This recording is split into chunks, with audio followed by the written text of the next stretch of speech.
వస్తుంది. ఒక మంచి మెసేజ్తో గుణశేఖర్ గారు మన ముందుకు రాబోతున్నారు. లేట్ లేకుండా ఈ యూఫోరియాని క్రియేట్ చేసిన గుణశేఖర్ గారిని మాట్లాడవలసిందిగా రిక్వెస్ట్ చేస్తున్నాం. అందరికీ నమస్కారం అండి. ముందుగా చాలా థ్యాంక్స్. ఈరోజు చాలా ప్రెస్ మీట్లు ఉన్నాయి మీకు, అయినా సరే పాప అన్నింటిలో పాల్గొని మళ్ళీ కరెక్ట్గా బాగా ఆకలి వేస్తున్న టైంలో అయినా సరే కూర్చున్నారు. సో చాలా చాలా థ్యాంక్స్. సో 1992 నా ఫస్ట్ ఫిల్మ్ డెబ్యూ లాఠీ. ఇప్పటికి ఆల్మోస్ట్ 34 ఇయర్స్ అయింది అనుకుంటాను. ఇది నా 14వ సినిమా. కానీ నా మొదటి సినిమాకి ఎలా అయితే నర్వస్గా ఫీల్ అయ్యానో అలా ఫీల్ అవుతున్నాను. ఎందుకంటే ఒక కొత్త కథని కొత్తగా చెప్పాలని ప్రయత్నించాను. నా శాయశక్తిలో ప్రయత్నించాను. ఖచ్చితంగా దాన్ని మీరు ఆదరిస్తారని, నేను ఎలా ఫీల్ అయ్యి ఒక ఎమోషనల్గా తీశానో అంతే ఎమోషన్ మీకు కూడా కలగజేస్తానని గట్టిగా నమ్ముతున్నాను. నేను ఎప్పుడు కూడా ప్రేక్షక దేవుళ్ళనే నమ్ముతాను. వాళ్ళ టైంకి, వాళ్ళ డబ్బుకి, వాళ్ళ విజ్ఞతకి వాల్యూ ఇస్తాను.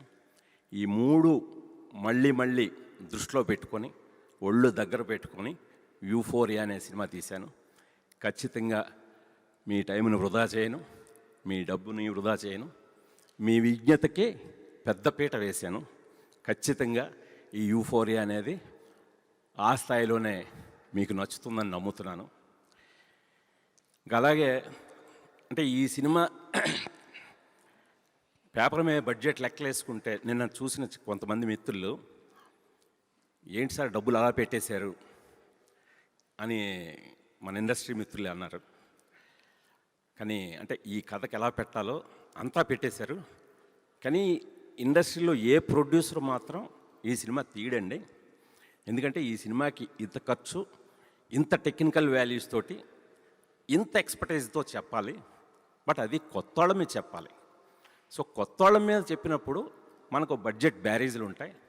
అలాంటిది మీరు అవేమీ పట్టించుకోకుండా సినిమాని, కథని ఎలా అయితే నమ్మారో, మీరే కాదు మీ ఫ్యామిలీ మొత్తం కూడా నమ్మి ఈ సినిమాని అంటే ఒక మీకు ఫ్యామిలీ ప్రొడక్ట్ లాగా తీశారు మీరు.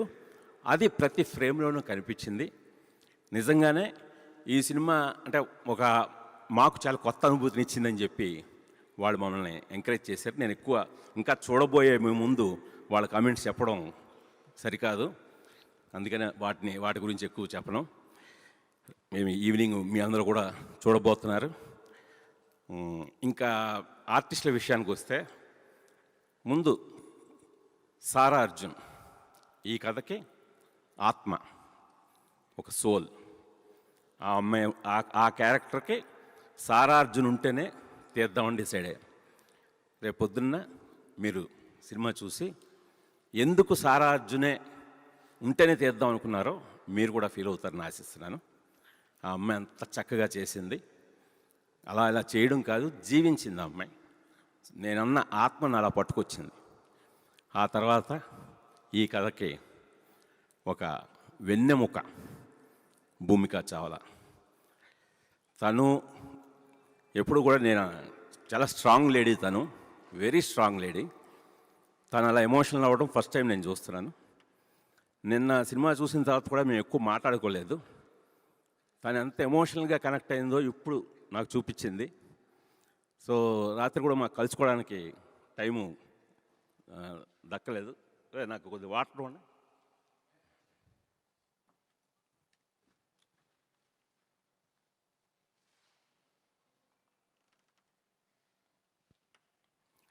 అంటే ఈ కథని భూమికా చావ్లా అనే ఆర్టిస్ట్ కాదండి, ఒక వింధ్యా వేములపల్లి అనే పాత్రలో జీవించింది ఆవిడ. నేను ఎక్కువ చెప్పకూడదు, కానీ రేపు ఆడియన్స్కే వాటి చూడబోతున్న వాళ్ళని ఒక చిన్న ప్రిపరేషన్ ఇస్తున్నాను అంతే. ఆవిడ నిజంగా ఈ కథని చదివినప్పుడు ఎంత అర్థం చేసుకున్నారో, ఆవిడ పోర్ట్రే చేసినప్పుడు కూడా నేనే చాలాసార్లు ఏంటి మన భూమికేనా, 23 ఏళ్ల క్రితం ఒక్కడు స్వప్నేనా, ఈ రోజున ఎంత మెచ్యూర్డ్గా, ఇంత ఒక వింధ్యా క్యారెక్టర్లో, అంటే వెరీ కాంప్లెక్స్డ్ క్యారెక్టర్ అండి. సో అంత కాంప్లెక్స్డ్ క్యారెక్టర్ని ఒక తల్లిగా, ఒక ఎడ్యుకేషనిస్ట్గా, ఒక సోషల్ యాక్టివిస్ట్గా ఒక మామూలు గృహిణిగా ఇన్నింటి మధ్య ఆవిడ చూపించిన తేడా కానీ ఇవన్నీ చాలా చక్కగా అర్థం చేసుకొని ఆ పాత్రకు ఆవిడ అలా జీవం పోసారు కాబట్టే ఇందాక ఎమోషనల్ అయింది భూమిక చావల కాదు, వింధ్యా వేములపల్లి. ఇంకా తర్వాత ఈ కథకి బ్రెయిన్ అనేది చాలా డేంజర్. ఆ బ్రెయిన్ క్యారెక్టరే వికాస్ వేములపల్లి అనే ఈ కుర్రాడు విఘ్నేష్ గవిరెడ్డి. సో ఇది కూడా అంటే చాలా ఈ రోజున మన మైండ్ అనేది చాలా చాలా అతి ప్రమాదకరం. అంటే ఒక విచక్షణ కోల్పోవటానికి ఒక సెకండ్లో వేయవచ్చు చాలంటారు. ఒక్కవేళ ఆ విచక్షణ కానీ కోల్పోతే కేవలం మన జీవితాలే కాదు, మనతో ముడిపడి ఉన్న వాళ్ళందరి జీవితాలు కూడా ఎలా ఎఫెక్ట్ అవుతాయి, ఎలాంటి పర్యావసనాలు ఎదుర్కొంటారు అనేది నిన్న కొంతమంది మన దర్శక మిత్రులు కొందరు చూశారు, మన రైటర్స్ చూశారు. సార్ సినిమా చూస్తే భయం వేస్తుంది సార్ అన్నారు. అదేంటి సార్, ఏ ఒక హారర్ సినిమా అయితే తీయలేదు కదా నేను యూఫోరియా అని భయం వేస్తుంది ఏంటండి. సార్ ఇంట్లో ఇలా జరుగుతున్నాయా, మన ఇంట్లో ఇలా జరుగుతుందా, మన పిల్లలకి ఇలా జరుగుతుందా, ఏమో జరిగిందేమో వాళ్ళు చెప్పట్లేదేమో, బయట ఇంట్లో అలా జరుగుతుందా, నిజమే కదా పేపర్లో చదువుతున్నాం కదా. సినిమా అంతా మొదటి ఫ్రేమ్ నుంచి ఎండ్ ఫ్రేమ్ వరకు భయపడుతూనే చూసాం సార్. అంటే ఈ రోజున కాంటెంపరీ ఇష్యూస్ని అలా రిఫ్లెక్ట్ చేసినట్టుగా ఉంది అని చెప్పి వాళ్ళందరూ, నేను సారీ మీకు ఎక్కువ వాళ్ళ కామెంట్లు చెప్పేస్తున్నాను, మీరు చూడబోయే ముందు మిమ్మల్ని ఇన్ఫ్లుయెన్స్ చేయడం నాకు ఏమాత్రం ఇష్టం లేదు. సో వాళ్ళందరూ అలాగా ఇదేంటే ఈ పాత్రలు, నేను చెప్పిన ఈ ముగ్గురు పాత్రలు, ఆ తర్వాత ఒక సైకో సాహెల్గా పృథ్వీ అడ్డాల, తను కూడా అంటే పాత్రని అర్థం చేసుకొని నిజంగానే సైకోనా అని అనిపించేలాగా అందరూ బయటకు వచ్చి కూడా కుర్రాడు భలే ఉన్నాడండి, అసలు చాలా భలే కళ్ళు బాగున్నాయి అని అతను కూడా పొగుడుతున్నారు. ఆ తర్వాత లిఖిత అమృత అనే క్యారెక్టరు ప్లే చేసిన తను. సో తను కూడా కరెక్ట్గా పాత్రకి ఒక విలేజ్ నుంచి వచ్చి సిటీలో, మనం ఇప్పుడు చాలామందిని చూస్తుంటాం, విలేజ్లో బాగా చదువుకొని సిటీకి వచ్చిన తర్వాత సిటీ వాళ్ళకి ఏమి ఇచ్చింది, సిటీ నుండి వాళ్ళేం తీసుకున్నారు. ఇలాగా కొన్ని పాత్రలు స్పాయిల్డ్ కిడ్స్ అండి. అంటే ఈ సిటీ ప్రభావం అంటే ఈ కథలో హైదరాబాద్ సిటీ కూడా ఒక నేపథ్యం మాత్రమే కాదు, ఒక పాత్ర కూడా. అంటే ఈ మెట్రోపాలిటన్ సిటీలో ఈ కల్చర్లో ఈ సిటీ మనల్ని పెడితే చాలా ఉన్నత స్థాయిలో పెడుతుంది, అలాంటి ఆపర్చునిటీస్ ఇస్తుంది, అవకాశాలు ఇస్తుంది. అలాగే చెడిపోవడానికి కూడా అన్ని అవకాశాలు చూపిస్తుంది, దారులు చూపిస్తుంది. మనం దారి ఎటు తీసుకున్నాం అనే దాన్ని బట్టే మన మనుగడ ఆధారపడి ఉంటుంది. సో అలాంటి డిఫరెంట్ క్యారెక్టర్స్ని తల్లి కొడుకుల బంధం మెయిన్గా తీసుకొని ఈ క్యారెక్టర్లన్నీ కూడా నేను నరేట్ చేయడం జరిగిందండి.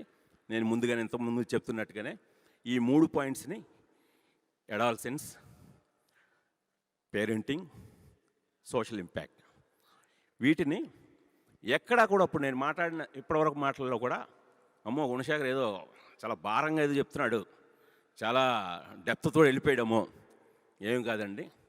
మామూలు వ్యక్తిని నేను, మామూలు వ్యక్తిగా ఎలాగైతే నేను సొసైటీని చూస్తున్నానో, ఈరోజు సొసైటీని ఎలా అయితే చూశానో అదే సొసైటీని చాలా మామూలు స్థాయిలోనే చెప్పాను. ఎక్కడ నా మేధస్సు ఉపయోగించాలని ఎక్కడ ప్రయత్నించలేదు, మెసేజ్లు ఇవ్వాలని అస్సలు ప్రయత్నించలేదు. మీకు కనబడుతుంది, మీకు దాంట్లో మీరు తీసుకుంటే సముద్రం అంత లోతు కనిపిస్తుంది. నేను మాత్రం ఒక లోతైన కథను చెప్పేస్తున్నానని ఎక్కడా కూడా ప్రయత్నించలేదు. సో అలాంటి ఒక నేపథ్యంలో యూఫోరియా అనేది మీ అందరూ కూడా తెలుగు టైటిల్ పెట్టినందుకు క్షమించాలి. బట్ యూఫోరియాని ఎందుకు పెట్టాను అనేది రేపు మీకు సినిమా చూసిన తర్వాత తెలుస్తుంది. ఈ కథకి ఈ టైటిల్ కరెక్ట్ అని కూడా మీ అందరూ అంటారు. కొన్ని సంఘటనలు అంటే నిజ జీవితంలో జరిగిన కొన్ని సంఘటనల్ని ఇన్స్పిరేషన్గా తీసుకున్నానండి. ఇది పూర్తిగా వాటినే బేస్ చేసుకొని చేసింది కాదు. ఎందుకంటే కొన్ని సంఘటనలు తీసుకుంటే అలాంటి సంఘటనలు చాలా జరిగాయి సొసైటీలో. అందువల్ల ఇది ఏ ఒక్క సంఘటనలో ఆధారం చేసి తీసిందైతే కాదు. అది కూడా నేను వివరణ ఇస్తున్నాను మీకు. ఇంకా టెక్నీషియన్స్, దీనికి ఒక ఫోటోగ్రఫీ ప్రవీణ్ కే పోతానని ఒక కొత్త అతన్ని ఇంట్రొడ్యూస్ చేశాను. అంటే కొత్త లెన్స్ తోటి ముందు నన్ను నేను కొత్తగా ప్రజెంట్ చేసుకోవాలనుకున్నాను. ఈ కథ డిమాండ్ మేరకు కూడా ఈ కథని వెరీ ఒక new age kind of story telling ఉండాలి.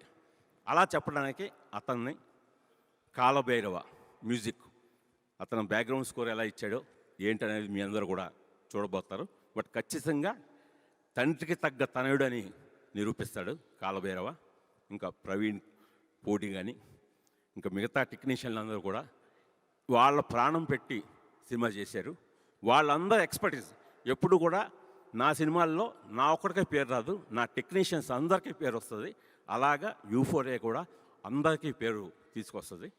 ఇంకా ఫైనల్గా నాకు ఈ సినిమాలో నాకు ఎప్పుడు రాసిన దగ్గర నుంచి ఈరోజు వరకు కూడా ప్రింట్లు వెళ్ళే వరకు కూడా నా ఫ్యామిలీ నాతోనే ఉంది. నా రాగిణి, మిస్సెస్ నీలిమ, యుక్త, వీళ్ళు ముగ్గురు కూడా అంటే మా ఫ్యామిలీ అందరం కలిసి కుటుంబ సమేతంగా, మీరంటే ఈ సినిమాని కుటుంబ సమేతంగా చూడకపోవచ్చు, బట్ ఇటు ఫ్యామిలీస్ చూడాలి, ఇటు యూత్ చూడాలి. మీకోసం మేము మా కుటుంబం అందరం కలిసి నిర్మించిన ఈ సినిమాని మీ అందరూ కూడా ఆదరిస్తారని ఇంకొకసారి మిమ్మల్ని సవినయంగా మనవి చేస్తున్నాను. నమస్కారం. థ్యాంక్ యూ గుణశేఖర్ గారు. Sorry, I'm going to